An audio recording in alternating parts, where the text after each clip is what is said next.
ya untuk mendeteksi gerakan seperti garukan, kemudian bunyi, ketukan. Nah, terdeteksi kedalamannya sampai dengan 30 meter. Ini ya. Kemudian ada dudukannya, seperti dudukannya ada yang model tajam, paku, pick ya, sini. Nah, dan ada yang magnet seperti ini. Jadi tempel. Kalau di situ logam, tempel. Kalau itu lumpur, tanah ataupun beton, reruntuhan, bisa dengan menggunakan pick ini, setukan. Ini terdiri dari dua sensor seismik ini dan sensor akustik. Sensor akustik ini untuk misalkan sudah terdapat deteksi yang dilihat dari display interface, ya, oh ada garukan, tuk-tukan. Kemudian kita pastikan identifikasi lebih jelas.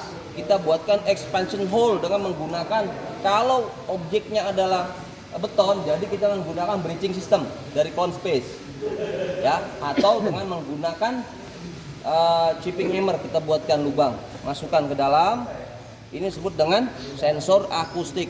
Jadi bisa berkomunikasi. Halo, saya pemadam kebakaran. Saya rescuer.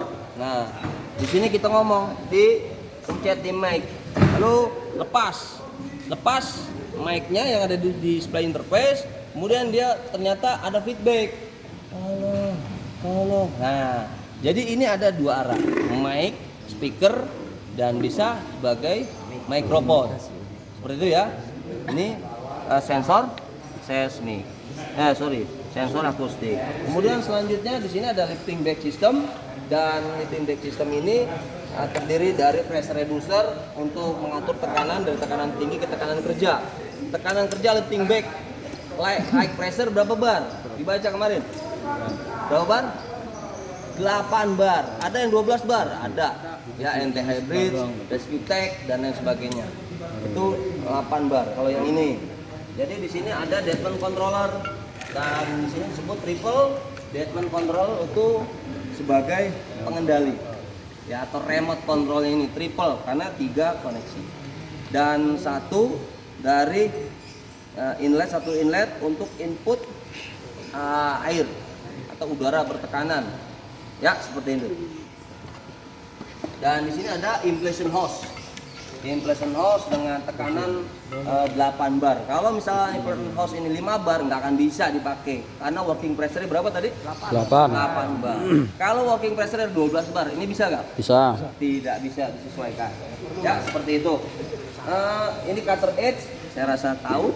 Dan ini yang disebut dengan chipping hammer yang nanti akan kita praktekkan pada penerapan praktek bangunan runtuh, ya, chipping hammer. Jadi untuk pahat lah, seperti pahat bor elektrik, bor lain lagi, bor hammer drill. Nah, ini bor untuk membuat lubang atau untuk mempercepat proses akses bukaan beton materialnya. Kemudian ada yang disebut dengan hole saw. Nanti kita juga akan mempraktekkan alat hole saw ini. Namun objeknya adalah kayu ya, bukan beton. Karena ini buat kayu. Nah, di sini ada bornya. Kemudian di sini ada untuk melubangi, untuk membuat lubang. Ya, hole saw. Gaji potong juga. Kemudian ini yang disebut dengan gergaji potong. Gergaji potong bolak-balik atau reciproc cutting untuk memotong catpan. Kemudian untuk membuat bukaan akses kalau materialnya papan ataupun kayu. Nah, ini kita akan praktekkan nanti operasi bangunan runtuh. Ini sama NT Hybrid lifting back high system. Kemudian cuman untuk jenis kantong udaranya berbeda. Kalau untuk Fiber Rescue ini ada jenisnya flat bed kantong udaranya. Bedanya dengan Rescue Tech NT Hybrid Donat. itu bulat. Donat. Paham ya? Enak dong. Jadi lifting bag itu ada 3. Lifting bag high pressure 8 bar, 12 bar. Kemudian yang medium pressure berapa bar? Di Poin. Nggak dibaca nih ya. 1 bar yang besar dan yang kecil low pressure. Berapa bar? 0,5 bar. Biasanya untuk mengangkat, menstabilisasikan trailer ya, kontainer.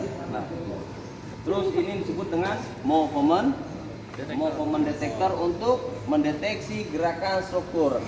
Jadi pada saat Anda melakukan proses deteksi atau pada saat Anda melakukan operasi bangunan runtuh, Anda akan membuat aks bukaan di mana terdapat korban di dalamnya.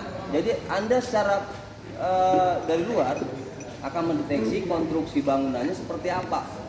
Jadi sebelum Anda masuk kira-kira sudah aman belum? Ada nggak potensi runtuhan? Nah, jadi movement detector ini difungsikan untuk mendeteksi gerakan bangunan struktural, bangunan yang berdiri. Kira-kira di sini kita masuk ke 5 mm ya. 5 mm, gerakan 5 mm goyang. Goyang nggak? Misalkan di sini ada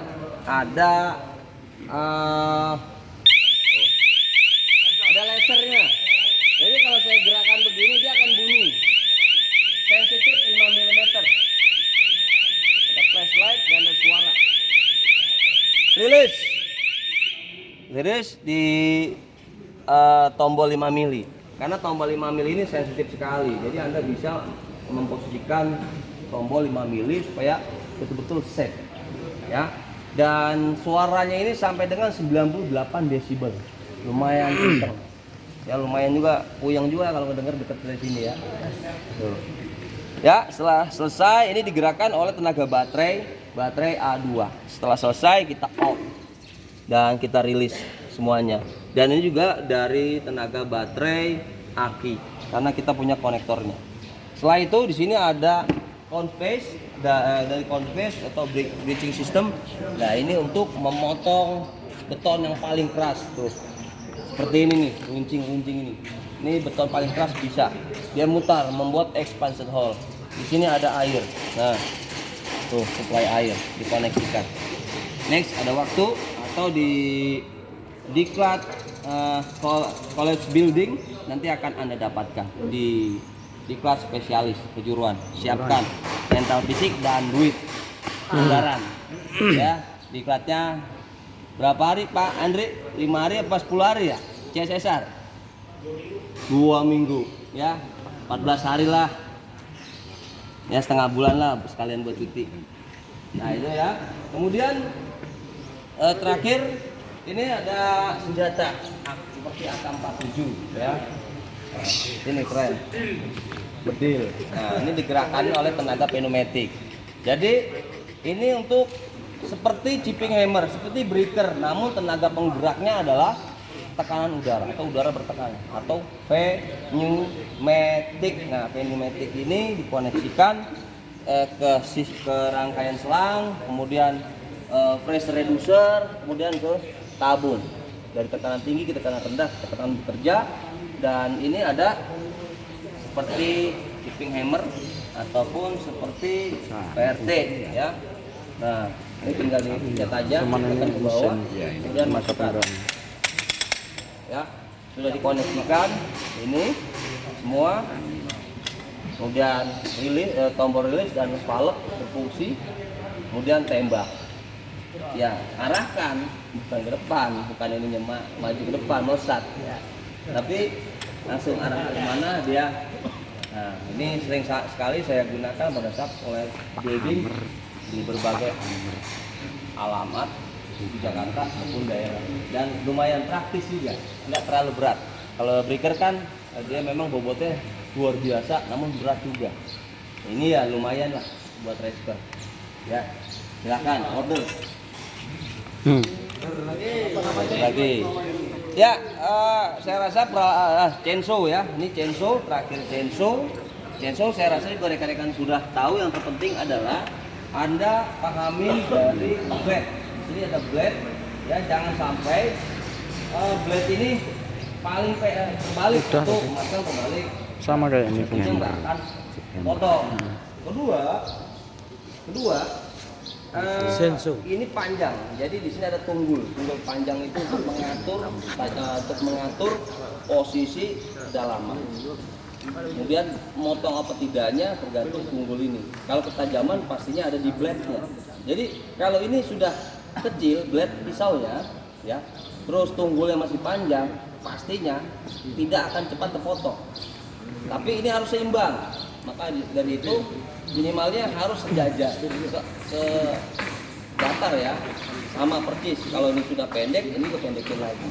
Nah itu jangan lupa diasah. Dan kalau sudah selesai digunakan, jangan lupa ini dibuka, dibongkar, ya, dibersihkan. Ditakutkan ada material yang masuk dalam sprocket sehingga mengganggu. Dan yang tidak kalah pentingnya adalah pada saat Anda penggunaan, cek yang namanya oli top lumas blade. Kadang suka lali merespon, bener nggak? Ajar, udah ngumpul kok susah, kok seret. Nah permasalahan cek dulu ini, jangan teriak-teriak dulu cek. Ternyata kosong, ya udah. Terus kok nggak bisa, nggak keluar, kok udah diisi, ya udah jebol, karena udah sering di sini jebol pompa olinya. Ini yang sering terjadi. Maka dari itu, setiap Anda melakukan penggunaan ini harus cek and check dari oli lumas. Nah ini yang Crisbo yang tadi saya baru lagi ini merek Cina ya, ini paling murah ini. Nah ini cuman sampai dengan kurang lebih ada yang 400, ada yang sampai dengan ada yang sampai dengan 45 derajat Celcius. Jadi di suhu dapur. Tapi ini praktis juga untuk mendeteksi korban. Ya tentunya kalau yang Cina ini yang Crisbo, cuman saya tidak tidak mengecilkan alat ini. Tapi manfaatnya sungguh luar biasa ya. Sini bisa kedeteksi. Tuh, kepalanya lagi panas tuh. Tadi panas ya? Woi. Sampai 100. Gila. Coba siram. Ya, itu. Ini bisa dilihat kalau di kegelapan tidak sejernih yang